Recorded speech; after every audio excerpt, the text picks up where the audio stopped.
Hi everybody, thank you for tuning into another video on TK's Tech Corner. Today we're going to be taking a look at another gaming controller. This time it's not for mobile devices. This one here is specifically aimed at the Nintendo Switch.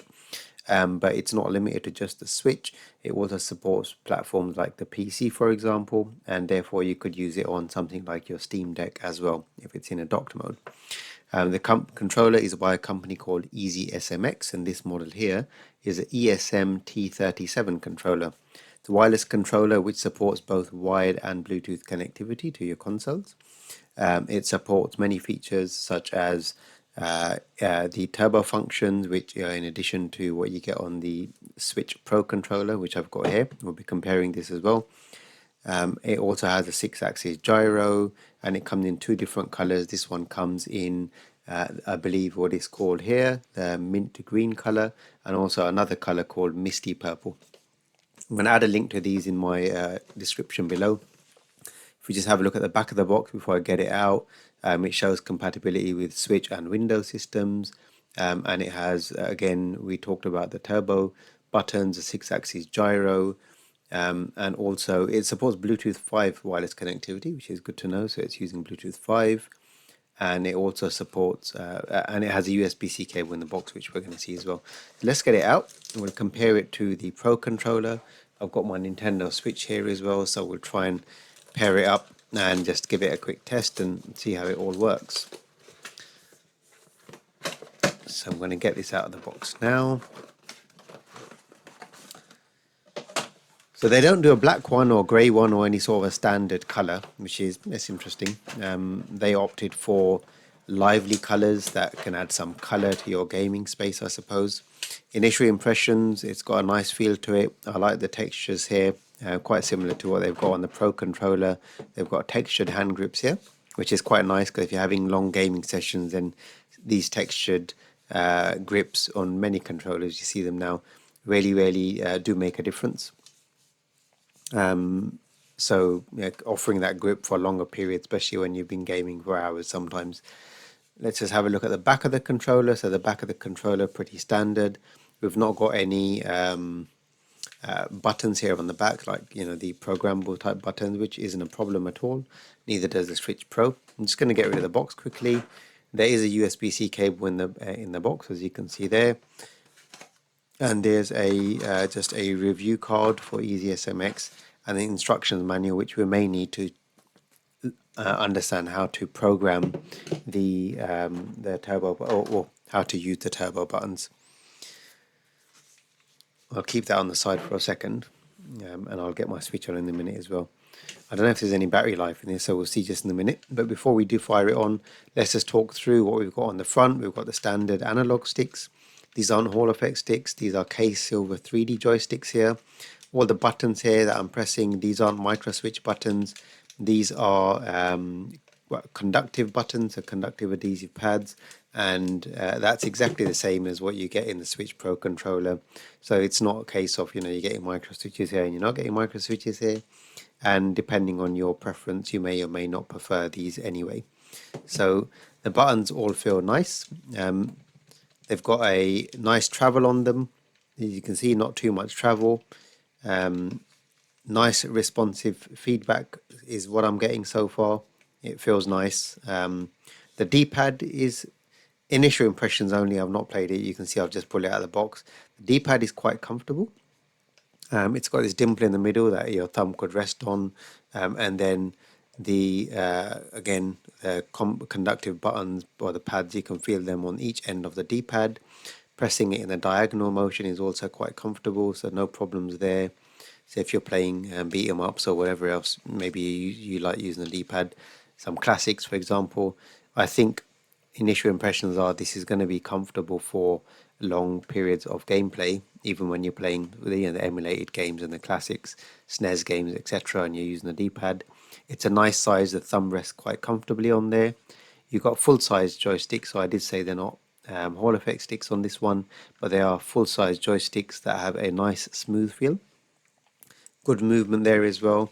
The size-wise, they're comparable to what you've got on the Switch Pro controller. And from a stick alignment perspective, if I lay these on top, the fact that they sit on top of each other means the distance and the layout is pretty much identical to the Switch Pro. So there's no change to alignment. The pad is very comfortable. You can see my hands are naturally resting on the analog sticks there. I'm not having to stretch further for that stick. It's exactly like the Switch Pro controller here. And you can see my hand grip position there is pretty much exactly the same as the Pro controller. The bumpers at the top, nice bumpers. Size wise, I think I'd say I'd go with, I like the Pro controller here because it's got the wraparound sort of bumpers there, and that's nicer from that sort of perspective because I like to hit the button with with the middle on my finger. I don't like to do this sort of stuff. So maybe in future controllers we'll see slightly larger wraparound bumpers, EasySMX. If you're seeing this, just my point of view, not a deal breaker at all. The buttons do feel very nice. Again, the conductive pads there, you can hear the sounds on them. You can hear the sound. These are a bit quieter, a little bit noisier, not a problem at all. They feel nice, and I'm sure they're going to be responsive. And with the triggers here, these are exactly the same as the Switch Pro controller again. So these are just standard non-linear triggers there. So it's not an analog trigger, neither is the one on the Pro controller, neither are the ones on the Joy-Con. This is standard Nintendo design non-linear triggers. So let's see if there's any power in this. Just actually, before I do that, the face buttons. So you've got the standard plus minus buttons to go through options and menus, play, pause, etc. You've got a turbo button there as well. There's a turbo button, which is a button that doesn't exist on the Pro controller, obviously. There's a circle button here, which I'm guessing is going to be the capture button, and then the EasySMX logo here in the middle. And I'm guessing this is probably going to be the home button, but that's a guess. So I've just pressed that button. It looks like that is the home button. You can see the blue lights are flashing away there. So it's shifting from 1 to 4 and back again. So they're pulsing through. And this is probably in some sort of a pairing mode now. So I'm going to try and see if I can pair it. Zelda standard. See if I can pair the controllers here. So let's just get that in pairing mode again. Now I'm going to just try and guess my way through this. If it works, great. If it doesn't, then maybe I'll plug the cable in. And whilst it's doing that, I'm gonna, if controllers can't be, okay, let's. So I think it's not going to find it until I actually plug it in, to be honest. That's going to try and connect to my Pro controller. That's been connected to this specific console a few times. Let's just quickly see if there's any pairing instructions in here. I don't want to waste too much time on going through the manual, but I've got a feeling I'm going to be plugging it in with a USB cable, which is fine. So pairing and connections, it does say power on the switch, disable airplane mode. I don't know if airplane mode is disable airplane mode, and press the home button on the controller. Hold the home button for 3. Right, okay. I've got to hold the home button for 3 seconds, it says. Now it's flashing fast, right. Now maybe it's going to find a Bluetooth controller, because you've got to do this when you pair in the Pro controller as well. You've got to press the little sync button on here. Is it going to find it? What other tips does the manual give me?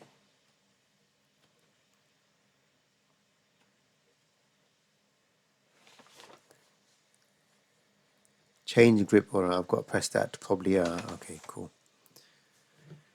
It's found it. There we go.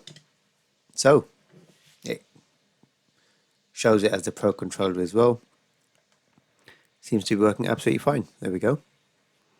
The turbo button, I'm guessing this is gonna, I don't know if it's gonna affect every single button or not, but let's just go in here and see what's going on. So, I mean, again, it's very comfortable. I like the shape of the grips, are very nice. And the Pro controller, this Pro controller has had abuse. Really, really comfortable controller. Many hours have gone into it. I wouldn't have a problem at all. This is feels a bit lighter than the Pro controller to me. Maybe this has got a bit of a bigger battery, because it's got a 1300 milliamp hour battery. What we've got here is a 400 milliamp hour battery. No programmable buttons on here, as I already discussed. If it was a bit lighter, maybe because it's got a smaller battery in it. But otherwise, we can see they're working absolutely fine with no issues, no lag, very responsive, and I'm about to die. Right, so I like what I'm seeing here. Let's just try let's see if we can do something with the turbo button, right? So if I press the turbo button, I don't actually know what to do with the turbo button, unfortunately. Right, okay. So you can see that there now. That light is flicking, showing that turbo mode is active. So what you're doing with the turbo button is if you want to repeat the press of a button,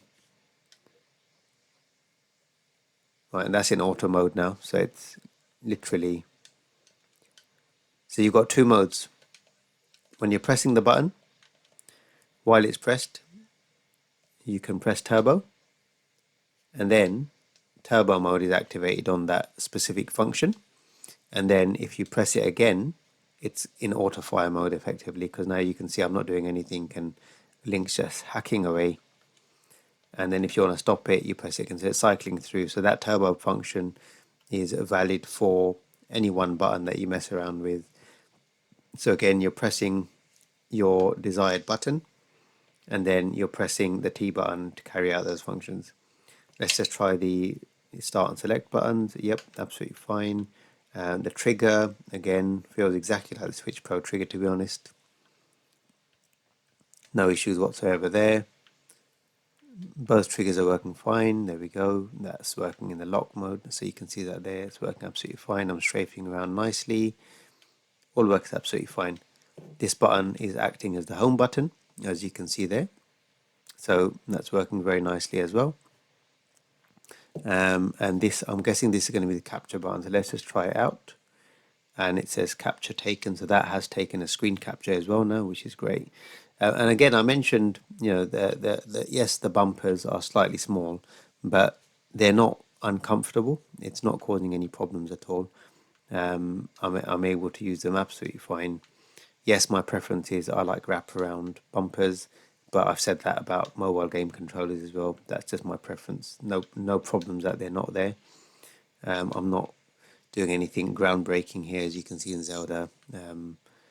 I am being zapped by that thing over there, and I'd need to hit it with a bow. And if I can hit it quickly enough, oh no, there we go. It got me before I got it. So I don't know if it's worth just going into maybe. Let's go into Mega Drive, maybe Advanced. Actually, let's go to SNES. Just check out an emulator. Let's use the D-pad a little bit more. Right, going to do a little validation. Make sure I am who I say I am.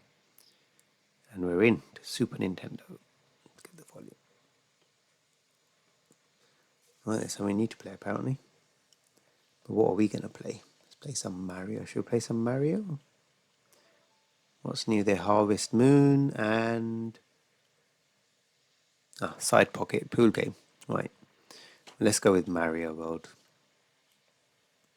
Right, okay, you can see I already played some Mario there by the looks of it. Where should we go? Let's go into just standard first world. Right, now I'm not using the analog stick here. Got my life. So you can see me playing quite comfortably here.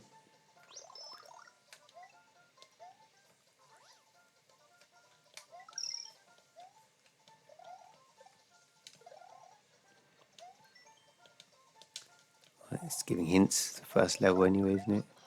Good old Yoshi.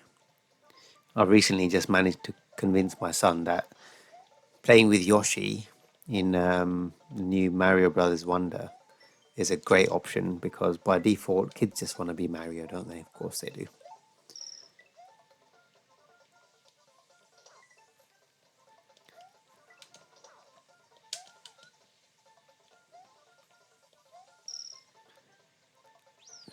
So you can see I'm comfortably flying through this level. It's absolutely great. This controller is so one of the main things I should mention is the price of the controller. Why would you want to buy this over the Pro controller? Well, number one, you're not really missing much. Oh well, actually, sorry. There's one thing I have to point out is this version.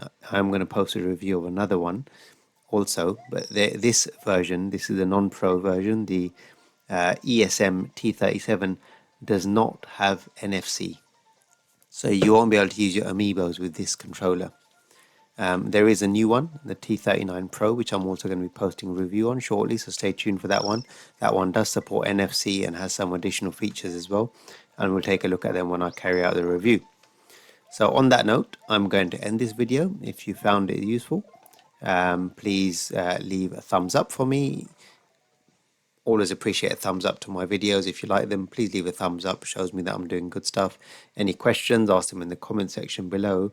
And if you haven't already subscribed, please hit that subscribe button in the bottom right hand corner to support my channel, and also so that you can be notified of any new upcoming videos as well.